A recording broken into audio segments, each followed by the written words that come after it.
behalf of our chairperson, I, Prachi Trivedi Shah, Honorary Secretary, Flow Hyderabad Chapter, would like to welcome you all to a monologue and interactive session with none other than KALKI KOECHLIN. Could I kindly request everyone to please put your phones on silent and rise for the national anthem.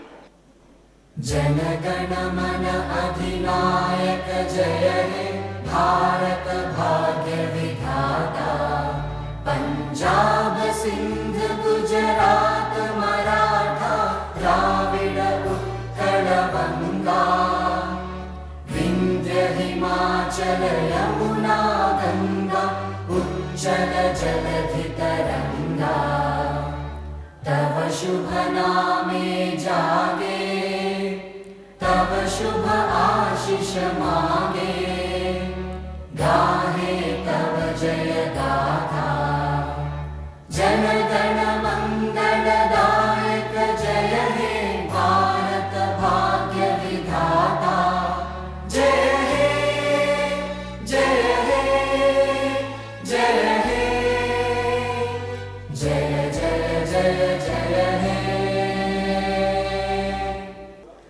It is an honor to request the Flow Chairperson, Ms. Ritu Shah, and the past chairpersons of Flow and Y Flow Hyderabad Chapter to come forward for lighting of the lamp. Ms. Hina Srivastav, Ms. Ajita Reddy, Ms. Rekha Reddy, Ms. Monica Agarwal, Ms. Priyanka Ganeriwal, Ms. Shubhra Maheshwari, Ms. Mansi Malik, Ms. Nidhi Swaroop.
Ava DuVernay had said, ignoring the glass ceilings and do your work. If you're focusing on the glass ceiling, focusing on what you don't have to do, focusing on your limitations, then you will be limited. Our speaker today, Ms. KALKI KOECHLIN, goes beyond being just another big Bollywood star. She's an actress, a writer, a theatre artist, a poet, a screenwriter, stage producer, and is known for her unconventional body of work. A powerhouse speaker known for strongly addressing the topics of gender pay gap, which she featured in the 2014 issue of Forbes India. She has also since presented several monologues aimed at spreading public awareness on issues that she advocates.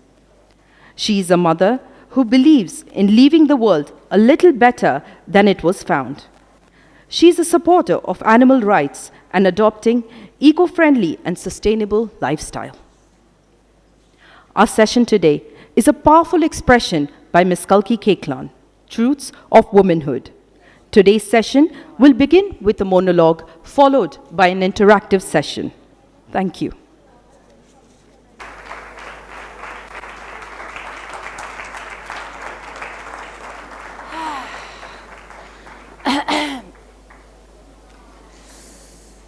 So, in the beginning, God made man. God made man in his own image. Man, God, same. I mean, that was it. What chance in hell did we ever have? Mankind, humanity, woman, man. I mean, we were basically sidelined from what? The Big Bang. You remember Draupadi? Draupadi and her 5 Pandavas. She garlanded only Arjun, but they said, no, marry all of us. 5 husbands. That can't be fun. God knows I had enough trouble with just one. And Eve and the apple, blaming one woman for all of mankind's evil. Surya and Kunti, the Virgin Mary, Gaia. Do you know Gaia? She was the goddess Mother Earth, the one we all trample on. And Aphrodite, the queen of love and beauty, also the patron of prostituting. You might not know Persephone. She was less known, goddess of spring. She was raped by Hades and made queen of the underworld. I mean, not even goddesses were left alone. Aisha, she was one of the wives of Prophet Muhammad. And after he passed, she challenged a caliph for power. It created quite a ruckus. Led to war, in fact, all because of one woman's fuss. And so was born the tradition Islamic that women should not engage in anything politic. But, of course, they did. Thank God they did. Women have their ways, as someone once put it. Empress Theodora, Rabia al-Basra, Cleopatra, the Victorian era, Mona Lisa, the suffragettes, Marilyn Monroe, the 60s and burning bras, the unpopular Thatcher, and our very own Indira, etc., etc. And now, here we are. Here we are. So, thanks to a little bit of seduction, perhaps a little manipulation, but mostly thanks to Mother Nature and ovulation. Now, look at all these queens and goddesses of history. No prince ever went down on one knee. No king ever came to the rescue. No deity was even that trustworthy. Yet, all we've been told since we were, 3, are fairy tales, adverts, made-up stories telling us to pray, wait, to be saved. Here we are today, still waiting, and with a few little things to say. The woman in red, the girl in pink, the widow in white, the burqa in black, the color of lipstick. Oh boy, do I know about the color of lipstick.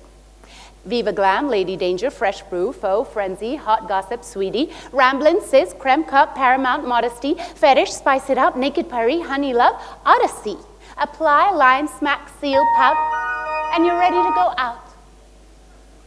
Ugh. Sometimes I just want an oversized t-shirt, boxer shorts, unkempt hair, and unibrows. I want armpit hair long enough to plait. I want a clean face without a trace of makeup. I want to look the way I do when I wake up. I want to smile. I want to smile with my gums showing, contort my face into little wrinkles. I want my crow's feet, to show up. I want my sunburned skin to look good. I want to be George Clooney, basically, but with breasts and a muffin. Alas, no. Control, control, control. Keep it down, stuff it up, bottle it in, switch it off. So wear a bra, sit straight, and smile sweetly, please, for the camera. I went to a party. Where I was looking for something real. There were glittering, flashing lights, sparkling clean glasses with something bebbly and expensive inside. There were the stuck-on smiles of painted lips and gorgeous, skinny, beautiful ladies all around. I craved a touch, a caress, but my senses were cloned, were dimmed by perfection. I thought, though, I could hear some strange sounds. I thought I could hear muffled wailing, intoxicated complying, nervous giggling. I thought I could hear the buzz of millions screaming out their instructions. Sit down, stand up, stay, this way, that way, go away. And suddenly I can't breathe. This room is full of smoke from regret and weak, nicely packaged cigarettes. This room is full of luxury and fame and false dreams. This room is full of fat sharks with sharp teeth sliding through delicate skin like a hot knife through butter. Oh, butter. Butter, butter, butter, butter, butter, butter, butter. Ah, I'm so hungry. There's nothing to eat at this party. No food except, what is that? Some frozen bits of fish on a silver platter. Well, I try one. I'm still hungry. I try another. I'm stared at by the waiter. No matter. I take the whole platter.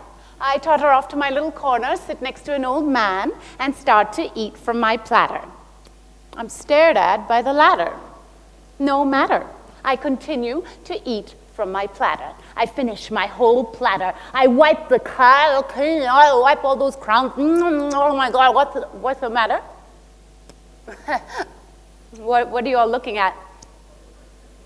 Well, you never seen a girl eat before? I'm hungry. What are you all looking at? Stop it. Stop staring at me.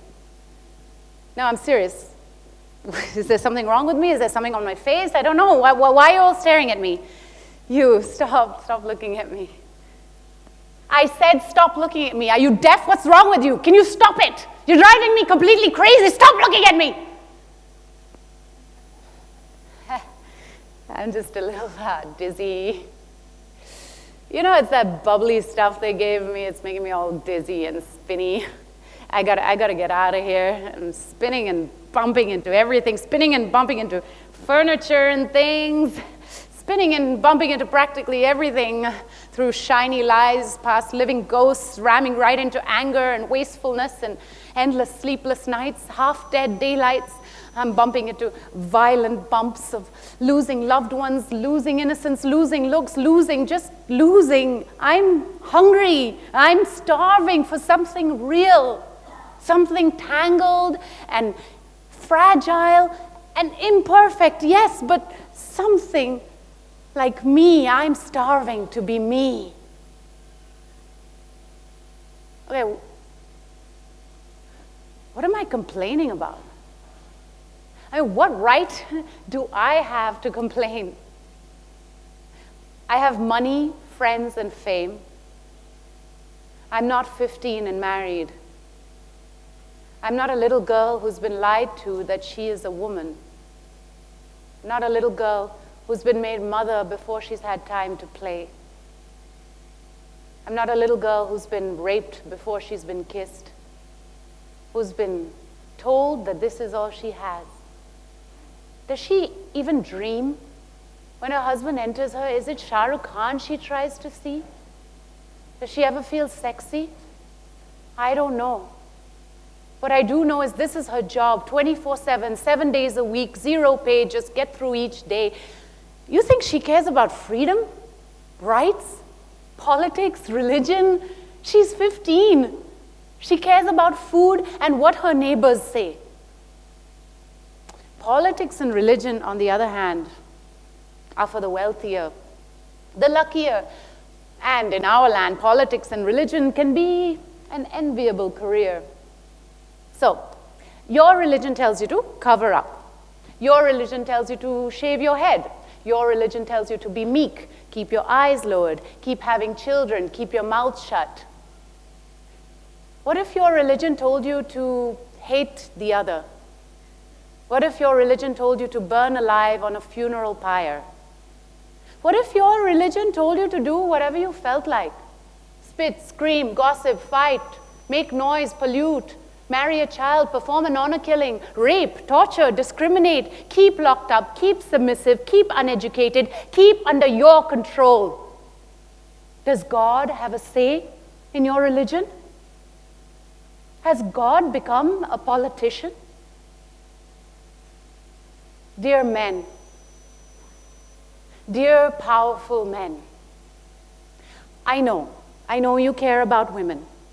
I know you want to treat her like a princess, put her up on a pedestal, make her a goddess, and give her a special day like International Women's Day. You want to carry her so she can't walk? You want to hold her so she can't be free? You want to tell her so she can't know any differently, but that's not how works equality. It is hard work to change a nation's mentality. It is hard work to go unnoticed, change the roots and minds of a people who have been too long deprived of education and basic rights, who are steering towards intolerance and misanthropy because of shameless inequality. dear men, in all of this, would you really let me stand in your place? Would you let me laugh in your face? Or will you label me as loose, crazy, slutty, and call me Basanti, Pinky, sweetie, and whistle at me? And wait a minute, not just dear men. Dear auntie, will you stop staring at me? Dear Didi, will you stop telling me to shut up? Dear Ma, will you stop ignoring me? Dear women, will you at least stand up for me? Enough. Enough of a woman who has become vicious from her environment. Enough of a woman who has to become a man to compete, who has to weaken where she is strong and strengthen where she is weak. Enough of a woman who has to make space for child and lover, who has to occupy what space is left over. Enough of uninformed teenage girls bleeding after losing their virginity and keeping silent after. Enough of having to deal all alone with the morning after. Enough of the disposed fetus and the unwanted daughter. Enough of girls in fairy dresses with bulimia and major complexes. Enough of parents in denial, gender gaps, and dividing sexes. I'm tired. You're tired. We are all tired. We're tired of waxing, manicuring, exercising, procreating, shopping, fucking, water bursting, the pill, makeup, high heels, stainless steels, tampons covering up, nurturing, caring, and crying. Yeah, sometimes we just need to breathe. Sometimes it's hard enough just to breathe. Like when you have a man pounding on top of you incessantly in a daily routine, it's hard to breathe. When he turns over and goes to sleep, leaving you completely unsatisfied sexually, it's hard to breathe. When the underwire of your bra is poking into your ribs and it's too hot to be wearing all this, it's hard to breathe. When you want to stop being stared at, but everyone always is. Your watchman, the rickshawala, your neighbor's husband, they're all watching your chest heave every time you breathe. Sometimes, as a woman, you feel guilty to just breathe. Well, yeah, of course we're going to be hysterical. Of course we're going to be unreasonable. Of course we're going to scream. Do you think it's reasonable to restrain breathing?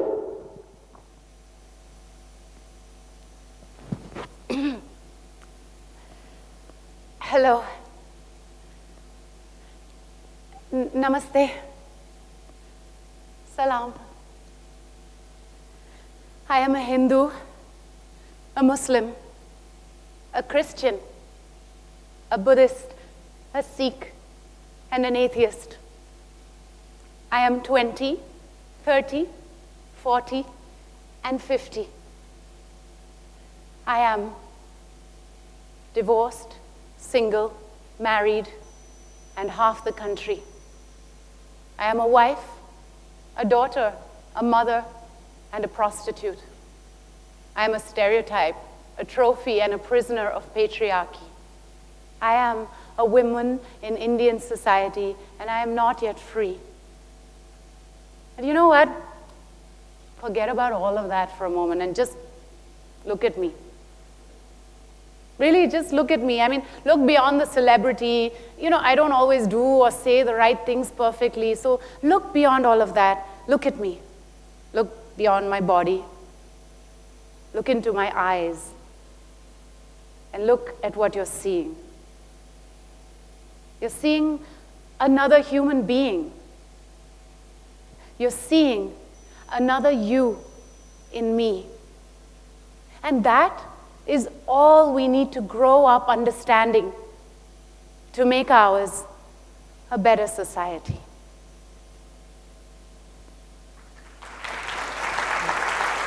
Ladies, please put your hands together for KALKI KOECHLIN. Thank you.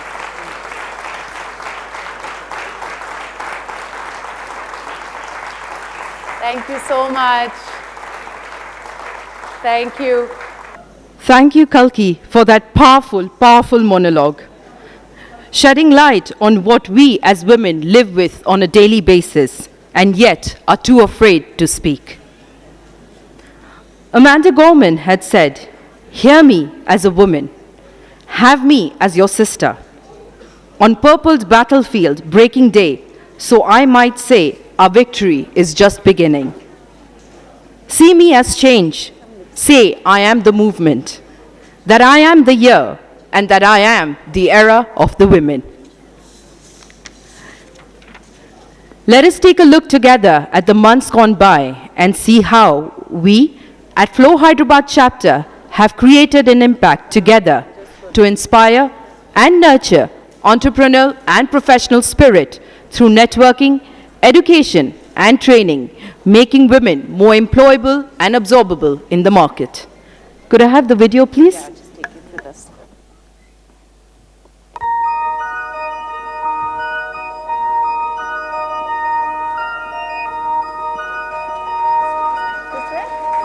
Oh, you want me to sit here? Hi. Thank you.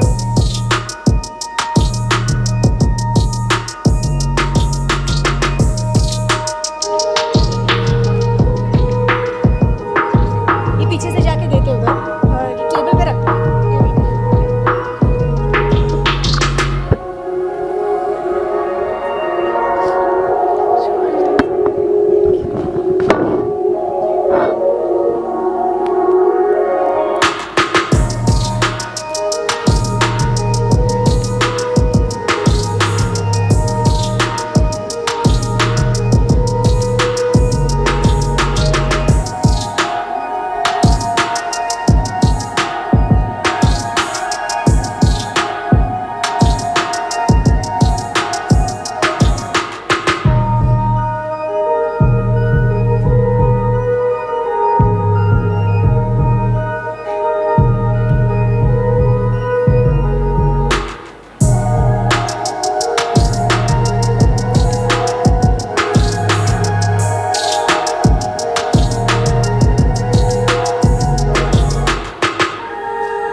It is an honor to now request our chairperson, Ms. Ritu Shah, to address the gathering.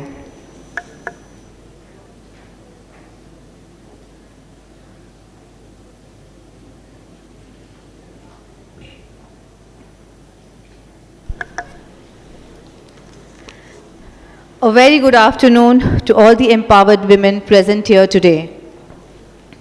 Today, on behalf of Flow Hyderabad, we would like to begin by saluting the monumental achievement of ISRO's successful deployment of Chandrayaan-3. It swells the hearts of every Indian with immense pride and is a testament to our nation's scientific brilliance and unwavering determination on the global stage of space exploration. Congratulations to ISRO. 3 cheers. I would like to be known as an intelligent woman, a courageous woman, a loving woman, a woman who teaches by being, said Maya Angelou, writer, poet, activist, singer, feminist, and champion of civil rights. And how appropriate and powerful this quotation is when we discuss women empowerment. It takes guts and gumption to stand up and speak what's on your mind. History and modern times are filled with examples of individuals who, armed with conviction and courage, voiced unpopular opinions or truths. They did so knowing the risk, yet believing in the importance of their message. One such voice that has echoed powerfully across stages and screens, resonating with women and men alike, is that of KALKI KOECHLIN. Through her honest and evocative monologues, KALKI has fearlessly shed light on societal truths, navigating the intricate maze of womanhood in today's world. She is not just a performer, she is a mirror, reflecting the emotions, struggles, and triumphs of countless women. But the essence of empowerment doesn't stop at self-expression. It is a collective effort. And that's where Flow plays its monumental role. Flow has tirelessly worked towards empowering women entrepreneurs, providing them platforms, tools, and resources to voice their dreams and transform them into reality. Their work transcends the realms of businesses, touching upon social, economic, and environmental facets, ensuring women are empowered in every sphere of life. Before we delve into this powerful and transformative session, I would like to make a few announcements. Under Sustain Her Education, Flow Hyderabad organized soft skills workshops facilitated by a committee member, Rashi Agarwal, focusing on the pivotal aspects of first impressions for 85 girls from Mehboobiya School. Additionally, at ZPHS School in Puttapaka, a session encompassing soft skills and vital life skills was delivered, benefiting 75 students. These initiatives collectively aimed to empower participants with effective communication techniques, self-presentation skills, and essential life skills for their holistic growth. Comprehensive sessions were conducted to impart financial and digital literacy skills, reaching out to an approximate count of 70 women weavers. These sessions aimed to enhance their financial management and technological proficiencies.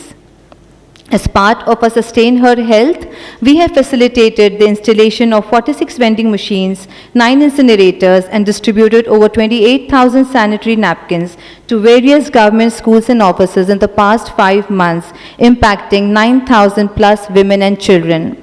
Our members have been championing this cause with great enthusiasm, and we look forward to more members coming forward and associating with this incredible initiative.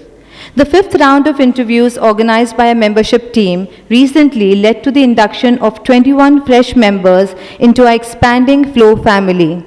This edition reinforces our united dedication to empowerment and advancement. As part of the Digital Literacy Initiative, Flow National partnered with Google for the DigiPivot program to empower women in digital marketing.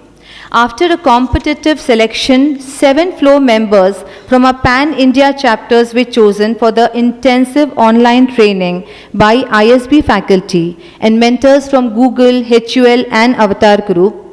We are very proud that 3 of the 7 Flow members Pan-India, the selected ones, 3 are from Hyderabad: Shilpa Raju, Riddhi Mehta, and Sheetal Nahata. We congratulate the selected members and our best wishes for their journey ahead. Merely a fortnight remains until our eagerly anticipated annual retreat. With a group of 130 enthusiastic members, we are gearing up for an enthralling expedition to Kashmir. We are fully prepared to immerse in Dal Lake's serene beauty, relish the luxury of Khyber, explore bustling markets, and indulge in authentic cuisines. From majestic mountains to delightful houseboats, this retreat guarantees an enchanting mix of adventure and serenity, bound to leave our members in awe. Getting back to our session now. When the raw, poignant voice of Kalki KOECHLIN monologues intertwines with the empowering initiatives of flow, a unique symphony is created. It's a symphony that tells tales of women rising, breaking shackles, and forging paths paved with grit, determination, and passion. Let's remember, empowerment is not a destination, but a journey. And as we continue on this journey, let the truthful monologue of brave souls like Kalki and the unwavering efforts of flow be our guiding lights. Let's hear, acknowledge, and uplift every woman's voice, ensuring that her monologue, her truth, and her dreams find the rightful place in the world. Thank you so much.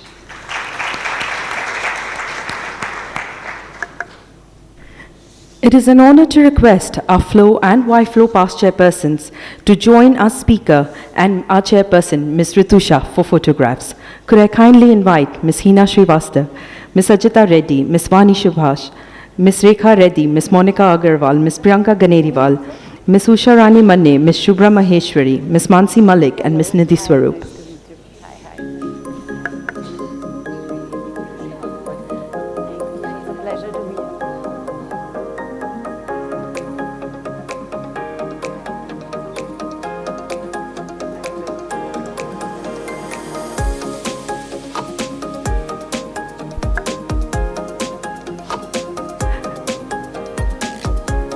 Could I kindly request our co-committee followed by the ECs for photographs?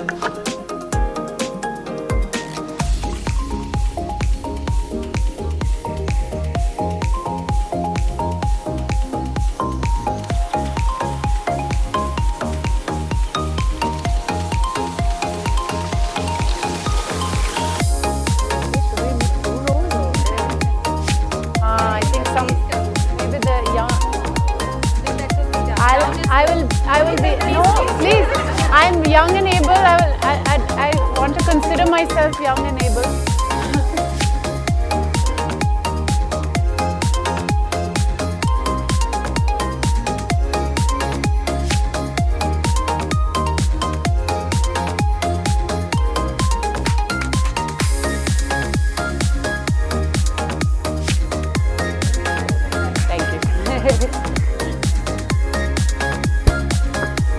It is with immense pleasure that I now invite our chairperson and our guest, Ms. KALKI KOECHLIN, on the dais.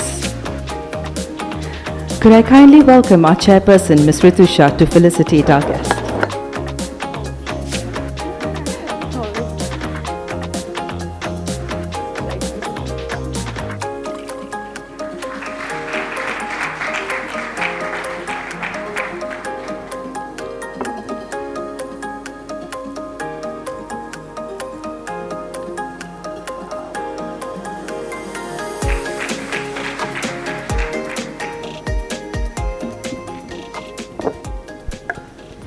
It is a privilege to now invite Ms. KALKI KOECHLIN to address the gathering and our chairperson, Ms. Ritusha, to take the session forward. A very good evening to one and all. I think so. Welcome, Kalki, and we would start the session with a huge round of applause for her. Thank you, thank you. Yes, I just want to say hi and thank you for having me, and it's just been a pleasure. It's always a pleasure to see a room full of women and empowered women at that. And I've been to so many fikis all over the country, and it's really fantastic the kind of work that all you women are doing and dedicating years of your life to it to change community as a whole. So thank you for all your work. Thank you, Kalki. Thank you. Thank you, Kalki. I would have a few questions to ask you, and then we would open the questions for the audience. So my first question to you would be, Kalki, what inspired you the most while crafting your powerful monologue on womenhood, and how do you hope it will resonate with audience in their journey of self-discovery?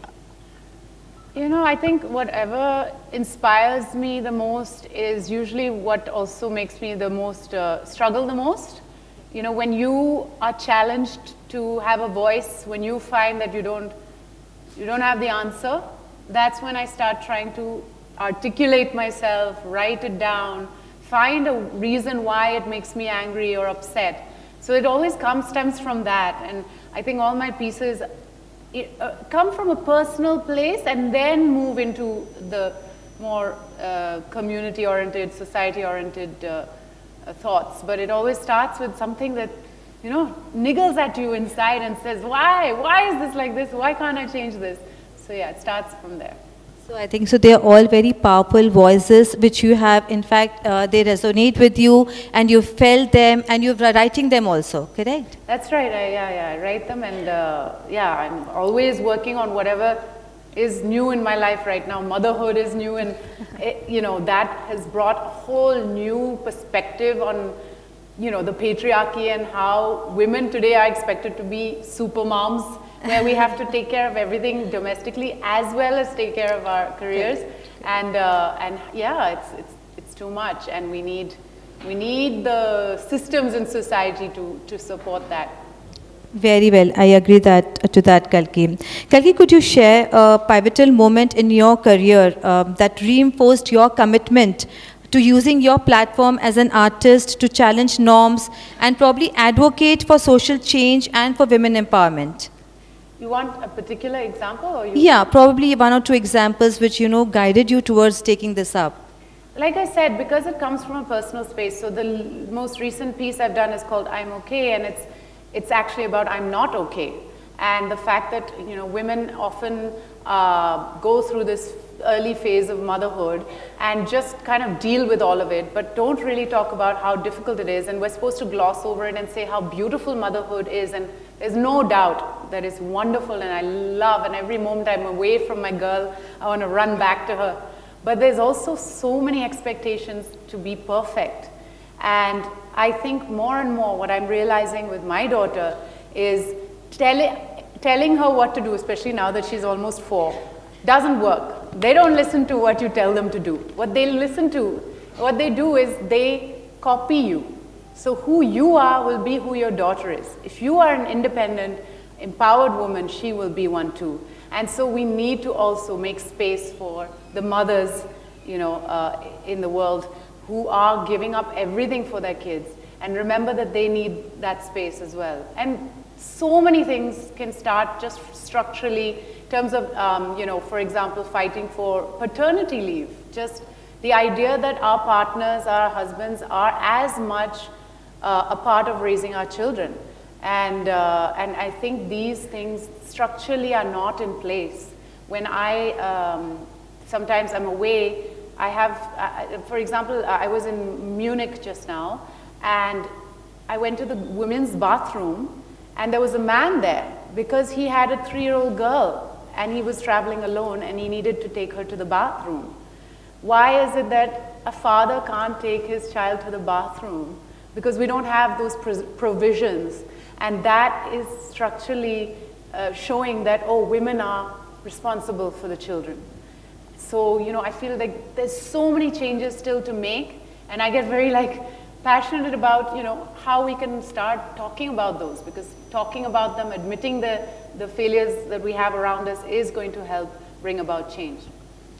I so much agree to that, Kalki. In fact, my next question to you was, you know, what is the pressing challenge that Indian women face today? So other than this, you know, what would be that one pressing challenge which you would like to address for today's women? I do think it is this thing of having to do it all. You know, if you give up your career, then you're seen as like, oh, you're not really an empowered woman. Or if you do everything for your career and don't take care of your child, then you're seen as a bad mother. So this thing of having to be a supermom and a superhuman is really a huge expectation. And I think what's important is that, you know, we have that choice, and women should be given that choice. And I think more and more I'm like, I don't want to tell women what to do. You know, they've been told what to do all their lives. I think we need to tell our boys, our young boys, what to do and question them. Why are you going out late at night? We always say you can't go out late at night to our girls, but we can also ask our boys, where are you going, what time will you be back, what are you doing. We need to do that. We need to, make them responsible as citizens in this society. Very, very well said, Kalki. Kalki, I would like to congratulate you on the success of the second season of Made in Heaven. Thank you. You play Faiza. Yes. Yeah. Who is in therapy. Yeah. Yes. So Faiza is in therapy and is romantically involved with her best friend's husband. Yes. Okay. So could you shed light on the importance of mental health and, gaining perspective from a professional who's a friend or a family member? Because therapy still in India or in these times is still a taboo.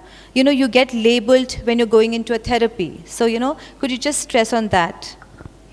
Yeah, my therapist is very angry with me because I haven't had one session in a month and a half. So she's like, and it's, so yeah, I know how hard it is, and taking care of your mental health for me is as much a priority as taking care of your physical health. Why is it that we should exercise regularly, but not regularly take care of our, Mental thoughts? And especially in an age of information, where we have too much information coming our way and everything is very difficult to absorb and understand, and it's very disturbing. It's so important to take care of our mental health, and there are many methods for it. It can be meditation, it can be yoga, it can be a therapist, but the fact is we are not encouraged to do that, or that idea of self-reflection and inner work is not so much in our education. In our as kids, we should be allowed to have a counselor in our school. We should be encouraged to go there if we have questions, problems that we cannot maybe talk to our parents about. I think that needs to be implemented. And in the case of Faiza, I think it's fantastic to have a script where you have these therapy sessions. I love that in the second season, she has come into her own a little bit. She is a very insecure character, a very disturbed character. She was herself abused in her ex-marriage, and then, does a very unelegant thing, sleeping with her best friend's husband.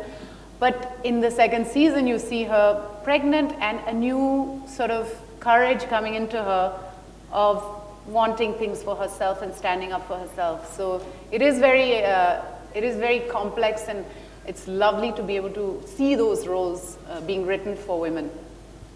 Thank you, Kalki. Kalki, what advice would you give to young aspiring artists who are looking to use their creative expressions to bring about meaningful change and inspire conversations on important societal issues? So what advice would you give to the young aspiring artist? As I said, I don't advise women to do anything anymore. I think we can advise our men a few things. I feel like, I think it's very important to address the fact that patriarchy doesn't just affect women, it affects men. Men are supposed to not feel pain, or, not supposed to show it, not supposed to cry. They're supposed to somehow, be these, that whole kind of macho imagery that's there, and having to also provide and support the family. All these expectations are also very difficult on men, and doesn't allow for freedom of expression. So I feel the fight for patriarchy is as much an interesting topic for men as it is for women. So then I would not ask you that, what take back will you give to women today? In fact, I will ask you to then tell women today, what would they take back, go home and tell their men then? Well, I think, it's not so easy to just go home and say, what we would love to do is see more men in the crowd here, and invite men for occasions where, they can be questioned or ask questions about these things. I think that is the first step. And it doesn't have to be male bashing. It can be a conversation. And I think that's really important, because we all have in our lives, people that we love, and we don't want to just slap them in the face and be like, you're like that, you're a useless man. No, we want to get along, we want to share the load. And I think one of the ways that I have started learning to do it is just making my boundaries clear, being able to ask for help, being able to say, this is what I need, can you provide it? You know, not saying thank you every time a male person changes a diaper, saying that's normal. You know, dividing up the load and asking for it, asking for the things that you require. That is the first step. And, you know, also sharing your vulnerabilities. I think we forget that, you know, sometimes we're angry and stuff, but sometimes we just need to say, I can't manage it. I am tired, I am sad, I miss my career, I miss whatever you might be missing in your life. You can speak about that, and that usually opens up the other person, and they'll be like, you know what, I'm also unable to handle this. It's also too much for me.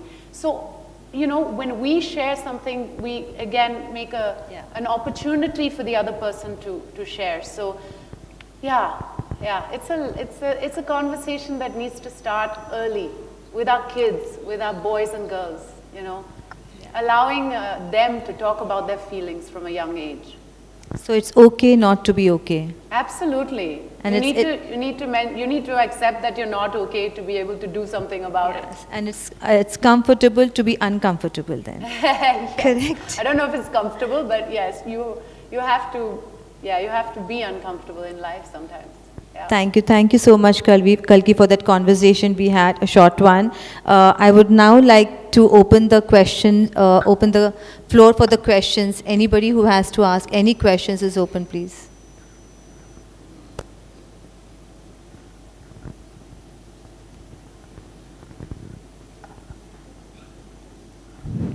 Can we have the mic at the pastures table, please?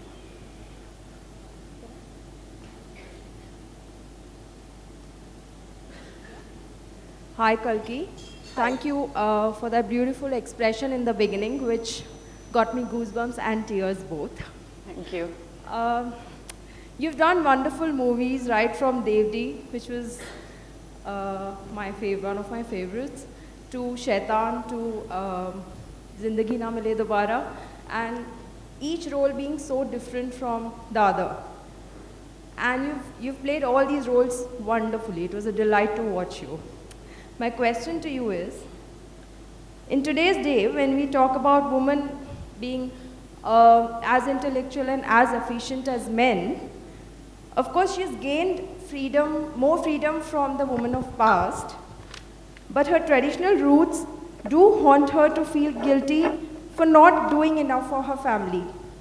What is that one thought you can give to all these women to shake their wings off this emotion and help them take a carefree flight, me being one of them? Yeah, you know, it's not easy. I myself am suffering from mom's guilt. So just recently I did a film where I didn't take so far I've always taken my baby with me on my shoots, but now she's at a stage where she's going to school, she has a regular routine, and I don't want to take her out of it. So I, went for 3 weeks without her, and it was physical pain. For the first 5 days were wonderful. I was like, oh my God, I have so much time on my hands, 12 hours of shoot, and I can still come home and do my yoga and relax and go and, have a drink or watch something on Netflix. All of this is happening. And then after that, I have real pain to be back with my daughter. And I think we all really suffer from that as working women. And I think my answer is that there's no right or wrong way. I think as you have to be in touch with your instincts, you have to be in touch with what you need at that point, and there's no saying what that might be. For me personally, it was difficult because I have had this kind of luxurious time with my baby in the lockdowns. So I had a lot of time with her, and it took a long time to go back to work, and so now I'm excited about going back to work. But at the same time, there's that fine balance of getting back home, and yeah, it's really something that you have to be in touch with what you need. You have to be able to make those boundaries. One of the positives of going away for these 3 weeks is that she now sees her father as a primary caregiver, and she's asking him for things that, before she would only ask mama for.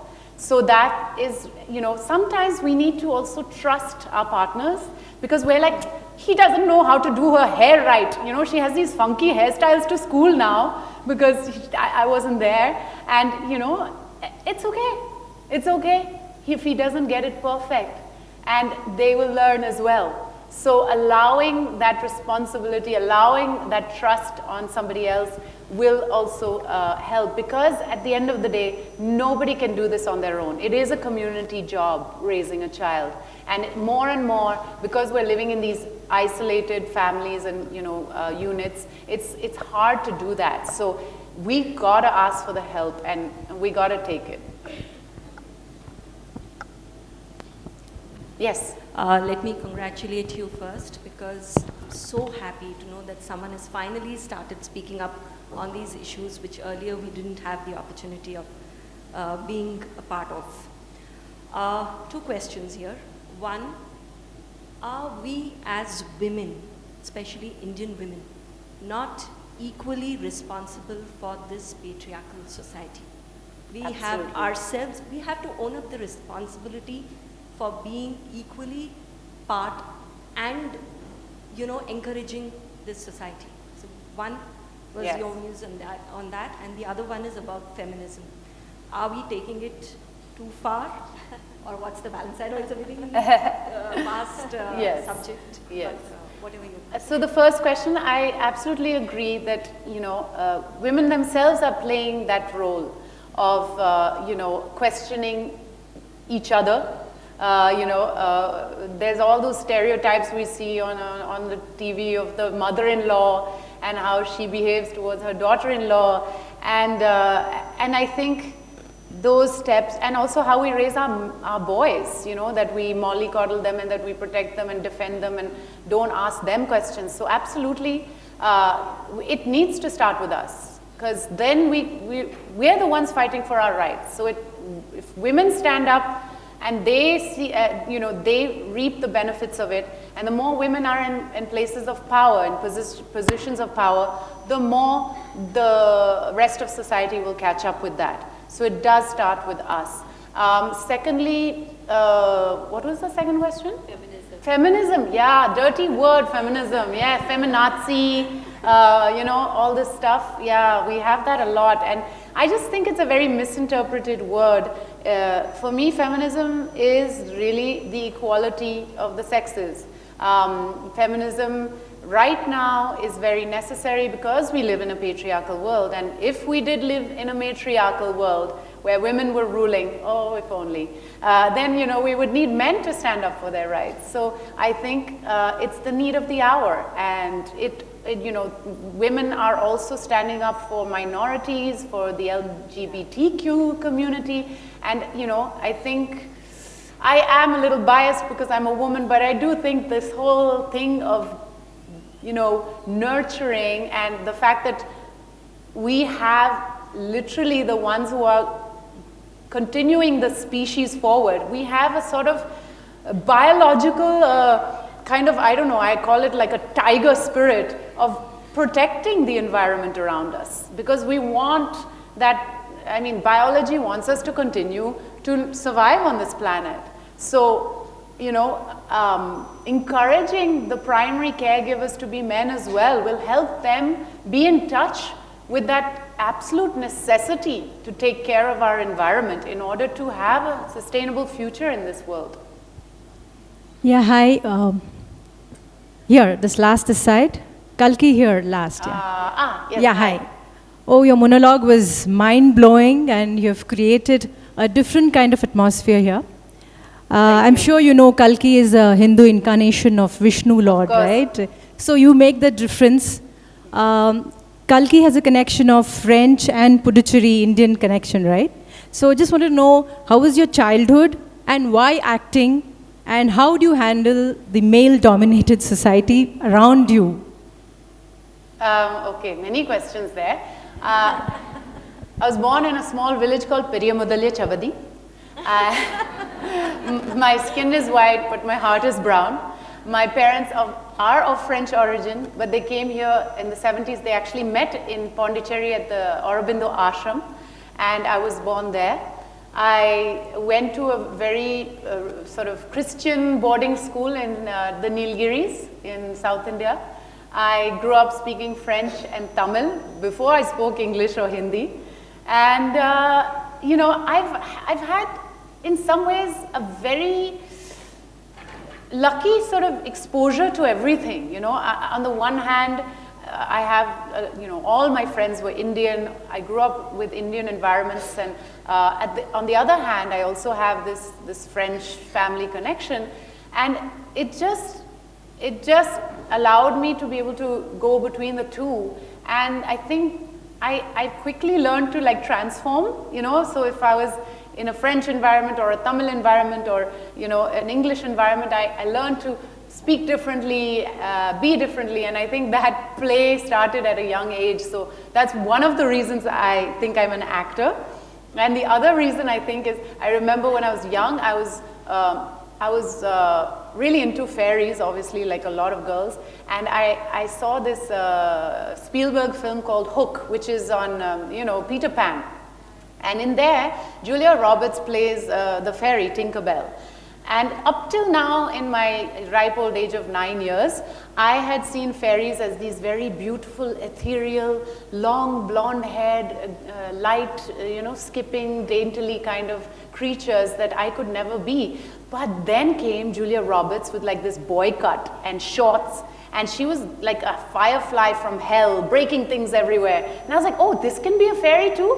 I have a chance, because I was quite a tomboy. I can be a fairy too. And I remember that belief that you can turn a stereotype on its head, and that excited me. And I think that's when I started applying for drama in school and getting involved in all of that. Hi Kalki, welcome to Fiki Flow Hyderabad. So what I've observed for the last few years, before you open up your mouth, your energy will be displayed, and you know, it is you introduce yourself with your energy. So what I've noticed, since you mentioned you're a French actress, and initial stages you got Filmfare and you also got national awards. How did you manage these challenges in, I mean, establishing in Bollywood and getting those challenging roles and sustaining in Bollywood so far? Is there any tip? Any tip for sustaining in Bollywood?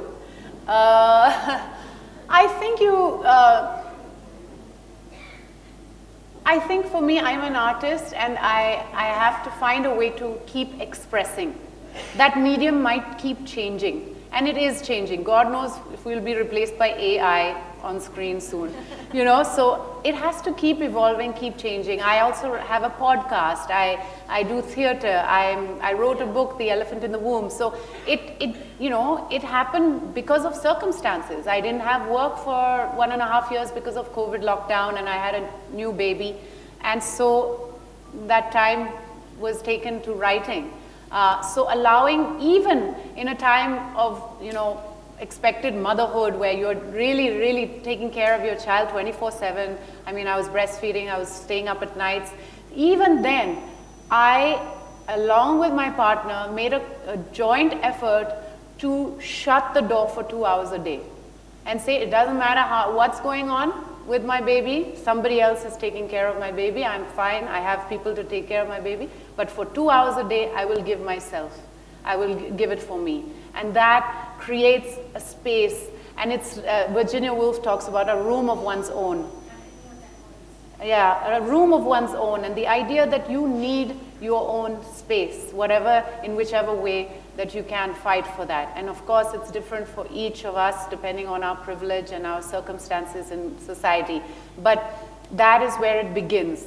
Because when, and that's how I keep working. I just start with something small, something that is important to me, and keep it going. And sometimes that's in acting, sometimes it's writing. Now I'm moving into writing and producing. So, you know, it's a new field. I have a lot to learn. Excel sheets are a nightmare. But, you know, thank you so much. This is Hina Srivastav, and thank you for being with us today. We saw a strong monologue with a strong message. The group here and the audience here today is a very empowered group of women and have received the monologue and the essence very strongly. My question or my concern with here is, What are the efforts that you're going to do to take this monologue and the meaning of this monologue to that section of society which really needs the change?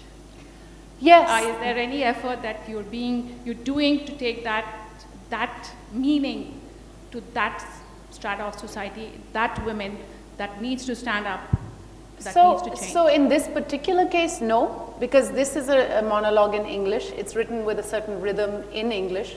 And I do believe there's a ripple effect in society. So by talking to all of you, by addressing you, an empowered part of society, you then go ahead and take those ideas and pass them on in all your daily work. But in some of the theater I do, it's in Hindi. Some of that reaches a very different audience. In the roles I choose, I think I'm also reaching a more mass audience.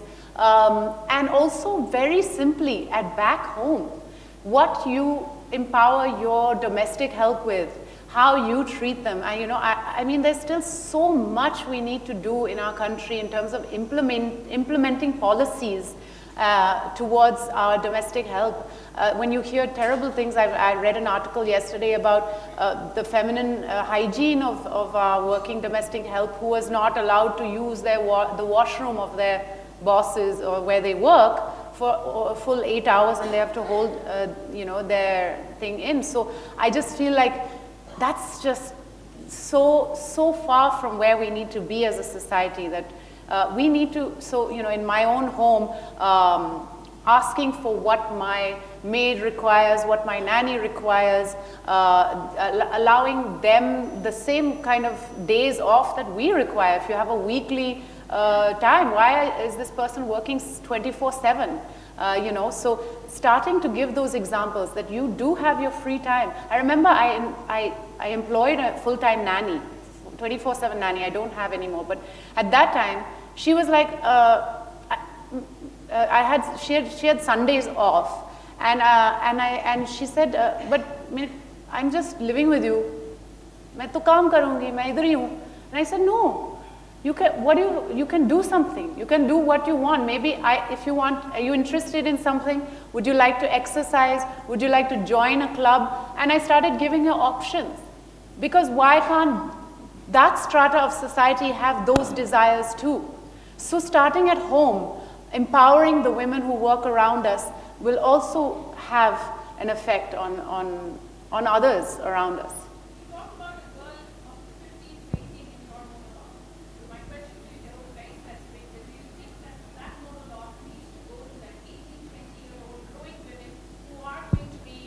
The future of tomorrow. So is there an effort from your side to reach that, when I meant that strata of society, that section of society that needs to understand that they need to stand up. They are educated, but they still have apprehensions of standing up. And you talked about in your monologue of this 18-year-old girl saying, don't stare at me. I'm okay. If I'm drunk, I'm okay. I'll handle myself. Yeah. So that's a message that 18-year-old needs to know, that they can get buzzed, but they can stand up. So is there any effort from your side to take this strong message of yours to that section of society? Again, I think there's an audience for everything, and this is a different audience. I need to be much more sensitive when I'm talking to a teenager, and we have to think about the psychology of a teenager. It is not the same as the psychology of a grown-up, and we have to be conscious of that. So when I do workshops with young girls, it's a very different approach. I'm not lecturing them or making them the object of the victim, or I can't make them the victim. I need to empower them. So in those workshops, we do games on how to loosen up, games on how to communicate better, confidence games. So there are methods which are different for each strata of society, and each is, and of course, I am not a superwoman. Again, I can't do all of it, but these are some of the ways I do it. Workshopping with young girls, with NGOs, is very different from me performing for a group of adults. Hello. Hello. Hello. Can I? Yes. Yeah. Hi, KALKI. That was a very powerful and really thought-provoking performance. Thank you so much. So my question to you is, how do you cope with the backlash and criticism that you face for speaking up the truths of womanhood. For that matter, some rebellion thing. Because back then, I used to find myself standing alone. Yes. It's been a struggle over the years. In the beginning, I used to really feel the need to defend myself and say, you know, this is why I'm doing this and I want to talk about this. But as I've grown, I don't know, older, more mature, whatever it is, I've realized that sometimes it's okay to not explain yourself. It's okay to live by example and have your boundaries and say, this is what I would like to share. And if you don't want to understand it, it's not for you maybe. But, you know, I think we have to take pride in what we're doing and find a way to also, if you get negative feedback, to protect yourself.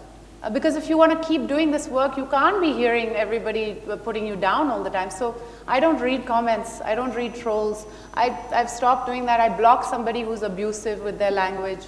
I've started putting those boundaries down. Before I used to be very, oh, let's meet for a coffee, let's talk about it. I want to explain to you, I'm not like that, I'm like this. And now I'm like, actually no, it's okay. We can put this boundary. If you're not ready to accept me, that's okay. You can go somewhere else.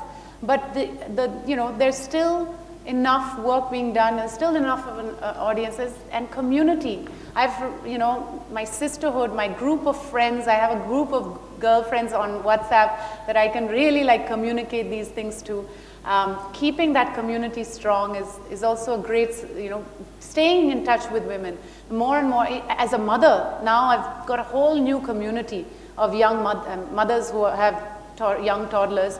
And you know, that's also highly supportive. We suddenly start overlapping in our needs and talking about them and finding solutions as a group. Hi, Kalki, I have a question for you here, please. You've often spoken about gender pay gap, and this is something that we see across all economic spectrum, including in Bollywood as well. Women also tend to have a lot of multiple roles that they play. Being a mother, being a wife, taking care of a house. We see that this affects the career quite a bit. And what kind of how do you feel that this is also affecting the gender pay gap? Yeah, the gender pay gap. The gender pay gap is, of course, a big thing in our industry, and I've talked about it many times. And of course, one is ourselves demanding for the right kind of money. Sometimes, especially when you're in a place of privilege like me, then you can hold your ground. Even if it means losing that particular job, waiting, and eventually somebody will match up to your demands. But not everybody has that privilege. We have to keep working. So I think one of the big things is changing the stories and the plots, especially in our Bollywood. You know, we still have the system of herogiri and heroism, and the story is always about a male protagonist and then the female. So once we start having more female protagonists, once we start having more female directors giving a female gaze on a subject, female DOPs, you know, crew members. So all of this will help change the story. And once the story changes, once we start seeing that, then people are going to start accepting it in our society. So I feel that is really, really important. And that's why my decision at this point to also write and produce, because at the end of the day, I want to see older women being the main protagonist in a script. I find 50-year-old, 60-year-old, my mother so interesting. Why wouldn't I want to see that woman? She's a boss lady. I want to see that woman on screen. So, you know, telling those stories, making those, bringing in the money. You know, I mean, you know, when you have a Deepika doing a Piku or a Kangana doing Queen, we're bringing in the box office also. And that is going to change the finances of it, which means then, you know, women will also get paid. So it's a simultaneous effort of doing both these things. Hi, Keet Nayo. Thanks, Kalki, for that monologue. I don't think either of us were prepared for the kind of aura you brought into this room. So thank you very much. The question I wanted to ask is, you ended your monologue saying, I am a woman in the Indian society. I mean, a little bit, some words here and there, but. And we've been talking about being a woman in India, but I've had the chance to interact with a lot of working women internationally as well. And I realized that it's not just India. I mean, even though we talk about developed countries, such forward economies, etc., and the problem is really universal and so much more universal that we can even think of. So I just want to know your opinion, maybe your experiences on women, not just in India, but even otherwise. 100%. It's world over. I remember going for auditions in Hollywood in LA, and this lady who was a casting director told me to come closer so she could see the wrinkles around my eyes. And then I went to see another producer, and he said, how old are you? I said, at the time I was 30, and he said, oh, you have at least 5 years left to your career. And I was like, oh no, this is terrible. So I think it's a very, very solid system of, objectifying women, of making them a certain age, of, making them do certain kinds of roles. And it is world over. And there are changes, there are women of power, when you see women of power coming into politics in New Zealand, for example. It is encouraging. But yeah, this is a world over problem for sure. And it's going to take generations to keep evolving from it. Thank you. We'll just take one last question, please.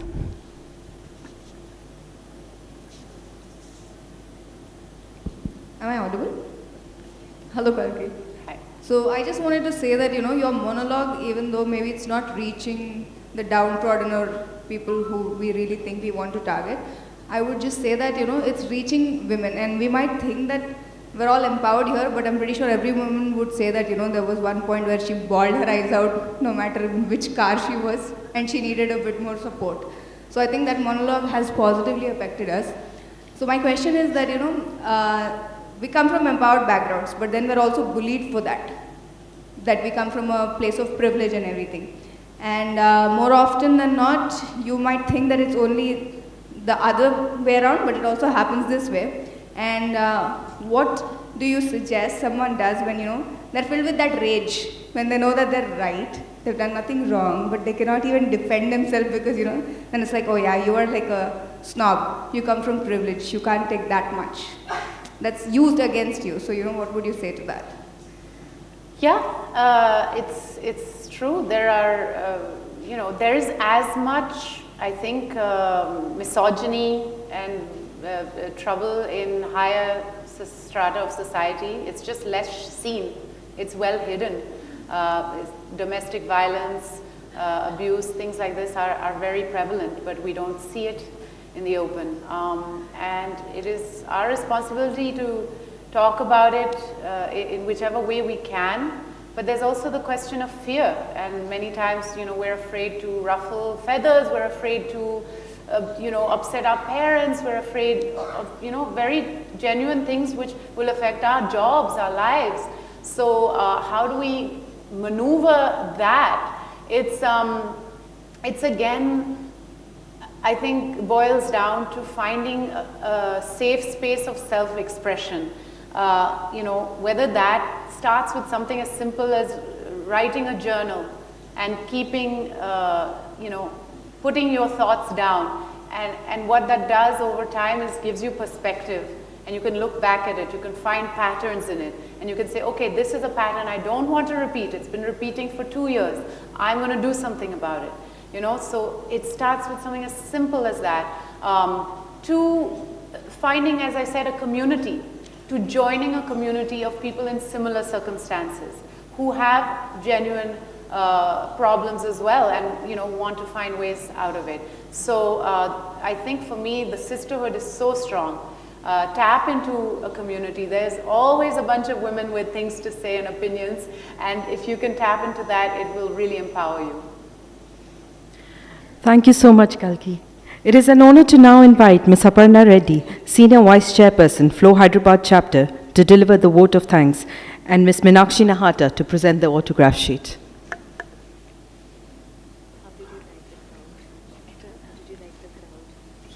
It was great. The questions were fantastic. Good afternoon, everyone. Womanhood is a complex and beautiful journey that surrounds a multiple of truths. Okay. Going to restart that. Womanhood is a complex and beautiful journey that surrounds a multiple of truths, from societal roles to personal experiences. These truths shape and define the essence of being a woman. Now, as for our male counterparts, it's possible that somewhere in the cosmic blueprint, for a few checkboxes we either overlooked or perhaps rearranged. I'm sure we all agree on that. One fundamental truth is the diversity of womanhood. Women comes from various backgrounds, cultures, and walks of life, each with their own unique stories and perspectives. This diversity fosters strength and resilience, and as women, learn from each other's struggles and victories. By recognizing and honoring these truths, we contribute to a more inclusive and equal world for all of us. Flo would like to thank our esteemed guest, Ms. KALKI KOECHLIN, for an insightful talk today. Thank you to our premium platinum sponsor, Kaveri Seeds, Shiv Narayan Jewelers Private Limited, premium diamond sponsorer, Freedom Healthy Cooking Oil, diamond sponsorer, ARL Tires, initiative sponsorer, Prayag Nutri, travel partner, Holiday Bazaar, Furniture World, is it? Today is Furniture World? Furniture World for the furniture supply today. Thank you to all the past chairs and the members present here today, the media, and a big round of applause to the committee that works behind the scenes to make every event a huge success. Thank you, and please join us for high tea.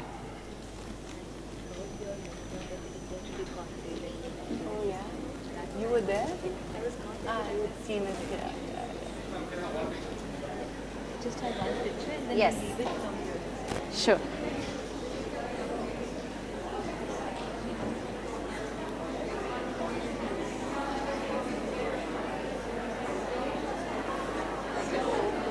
You're welcome. Sure.